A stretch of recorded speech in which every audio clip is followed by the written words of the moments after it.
Hey everyone, पता है आपको जो 2025 में बिहार बोर्ड का एग्जाम होने वाला है वह थोड़ा टफ होने वाला है। तो आप लोग टेंशन मत लीजिए, उसी से संबंधित हम यहाँ पर कुछ ऐसे क्वेश्चन लेके आए हैं जो कि 4 से 5 साल पहले से पूछे जा रहे हैं।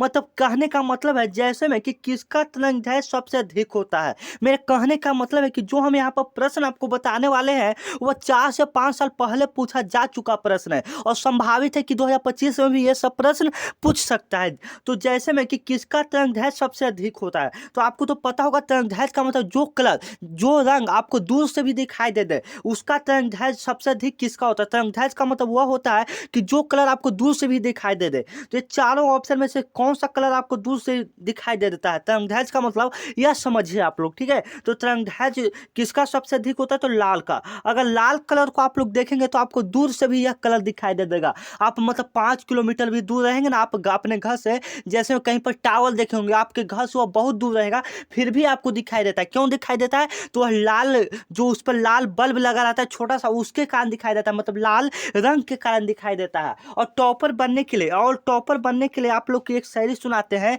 कि लोगों ने ताने दे दे के बहुत मजे लिए, कि लोगों ने ताने दे दे के बहुत मजे लिए पर हमने एग्जाम देकर पेपर पास कर लिया। कि लोगों ने ताने दे दे के बहुत मजे लिए पर हमने एग्जाम देकर पेपर पास कर लिया।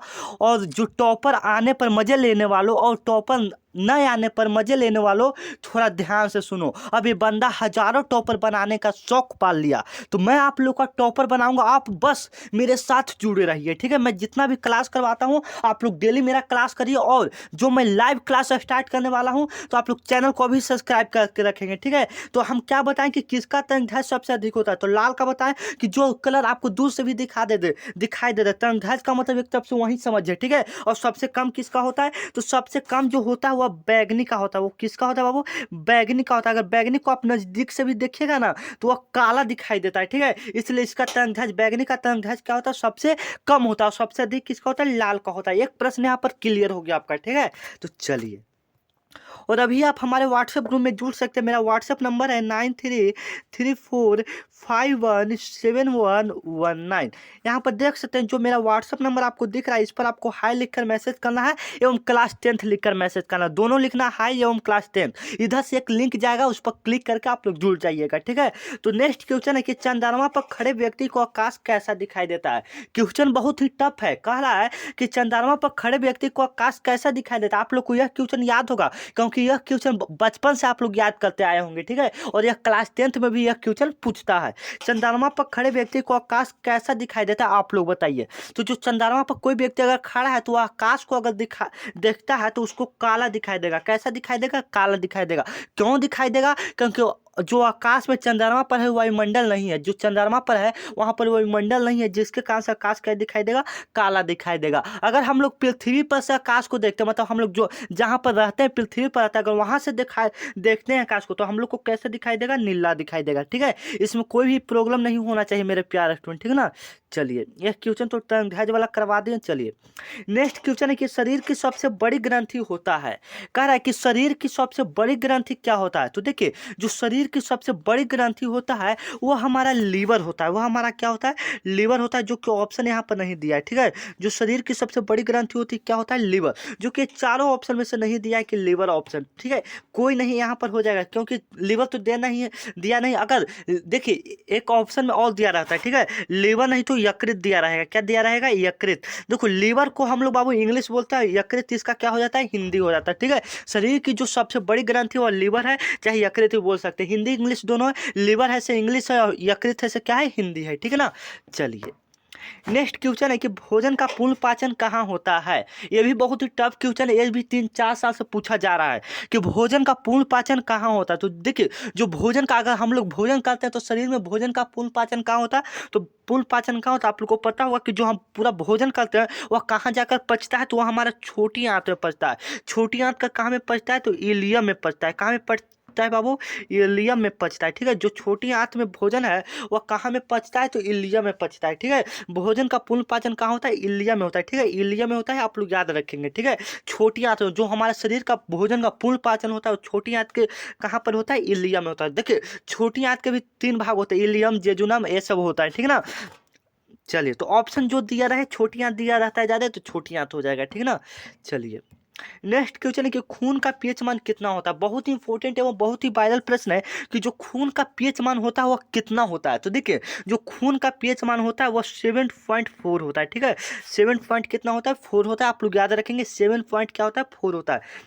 जो खून का पीएच मान होता है वो कितना होता है, 7 पॉइंट क्या होता है, 4 होता है, 7.4 होता है। अगर आपसे यह भी क्वेश्चन पूछ दे कि अम्ल का पीएच मान कितना होता है, तो अम्ल का जो पीएच मान होता है वो कितना होता है, वह 7 से कम होता है, ठीक है। आप लोग याद रखेंगे 7 से क्या होता है, कम होता है। जो अम्ल का पीएच मान होता है वह कितना होता है, 7 से क्या होता है, कम होता है। अगर खून का पीएच मान कितना होता है, 7.4 होता है, ठीक है। ये आप लोग याद रखेंगे, खून का पीएच मान 7.4 एवं अम्ल का पूछ दे तो 7 से कम हो जाता है, ठीक है ना। चलिए, दाढ़ी बनाने में कौन सा दर्पण का प्रयोग किया जाता है। क्वेश्चन कर रहा है कि दाढ़ी बनाने में कौन सा दर्पण का प्रयोग किया जाता है। तो देखिए, जो दाढ़ी बनाने में हम लोग दर्पण का प्रयोग करते हैं वह हम लोग अवतल दर्पण का प्रयोग करते हैं, क्योंकि हमको चीज़ों को बड़ा करके देखना रहता है, ठीक है। इसलिए हम लोग किसका प्रयोग करते हैं, अवतल दर्पण का प्रयोग करते हैं। एवं जो नाक, डॉक्टर जो होते हैं वो हमारा नाक कान ये सब देखते हैं, तो कौन सा दर्पण से देखते हैं, तो अवतल दर्पण से ही वस्तु को मतलब चीज़ों को बड़ा करके देखते हैं, ठीक है। जैसे छोटे छोटे जीवों को हमारे कान में, आँख में,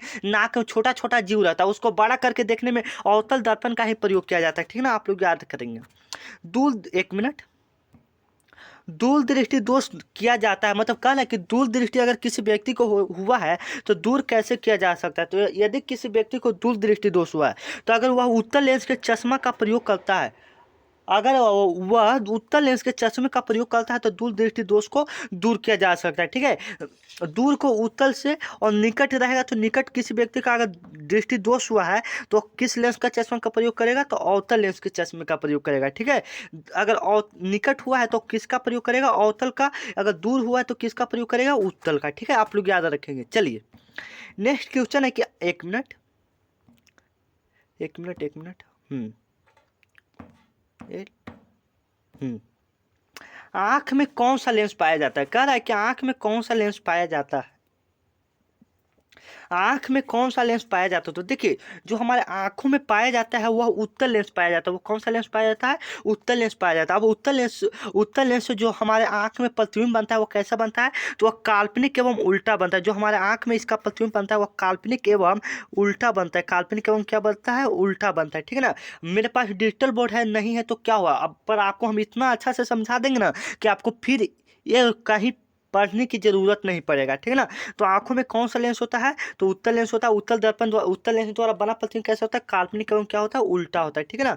चलिए, आवेश का एसआई मात्रक क्या होता है। आवेश का एसआई मात्रक क्या होता है, कह रहा है कि आवेश का जो एक एसआई मात्रक होता है वह क्या होता है। तो देखिए, आवेश का जो एसआई मात्रक होता है वह क्या होता है, तो कुलाम होता है। आवेश का जो एसआई मात्रक होता है वह क्या होता है, कुलाम होता है। इसको हम लोग सी से दर्शाते हैं, इसको हम लोग किस से दर्शाते हैं, सी से दर्शाते हैं। आवेश का एसआई मात्रक क्या होता है, कुलाम। और ये भी क्वेश्चन 4 से 5 साल से पूछे जा चुके हैं, ठीक है।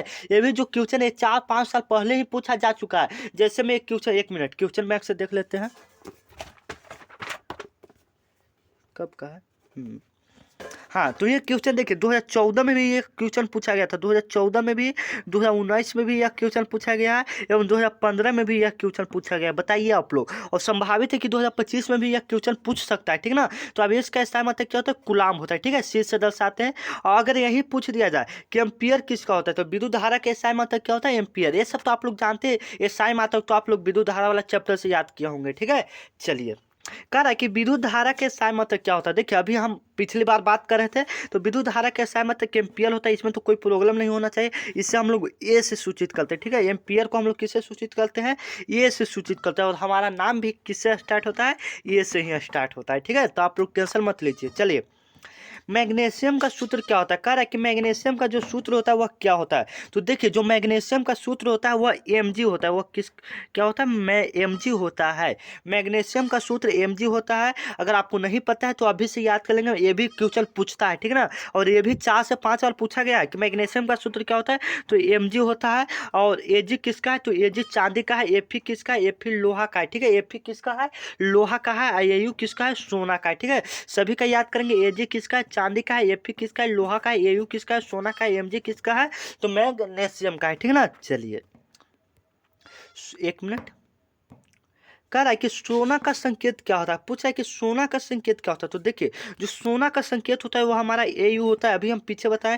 AMG होता है जो मैग्नीशियम का होता है, AG जो होता है चांदी का होता है, Fe किसका होता है, लोहा का होता है। यहाँ से हम बारी बारी सभी का बता दें और आप लोग बताइए कि जो एल्युमिनियम का जो परमाणु संख्या होता है वो कितना होता है, कॉमेंट में बताइए। तो फर्स्ट आप लोग बताएंगे कि एल्युमिनियम का परमाणु संख्या कितना होता है, ठीक है। पित्तल किसका उदाहरण है, पित्तल किसका उदाहरण, तो पित्तल किसका उदाहरण बाबू, तो पित्तल जो उदाहरण है वह मिश्र धातु का उदाहरण, किसका उदाहरण है, मिश्र धातु का, क्योंकि पित्तल धातु एवं धातु के मिलने से बनता है, ठीक है। इसलिए पित्तल किसका उदाहरण, मिश्र धातु का उदाहरण, ठीक है। मिलते हैं नेक्स्ट वीडियो में, ठीक है। तब तक आप लोग चैनल को सब्सक्राइब करके रखिए और जाते जाते इस वीडियो को शेयर कर दीजिए एवं लाइक करना तो नहीं भूलिए, लाइक कर दीजिए आप लोग फटाफट अभी, ठीक है। मिलते हैं नेक्स्ट वीडियो में, अगले वीडियो में और ही टॉप 40 प्रश्न लेके आएंगे जो कि आपके लिए काफी इंपॉर्टेंट होगा, ठीक है।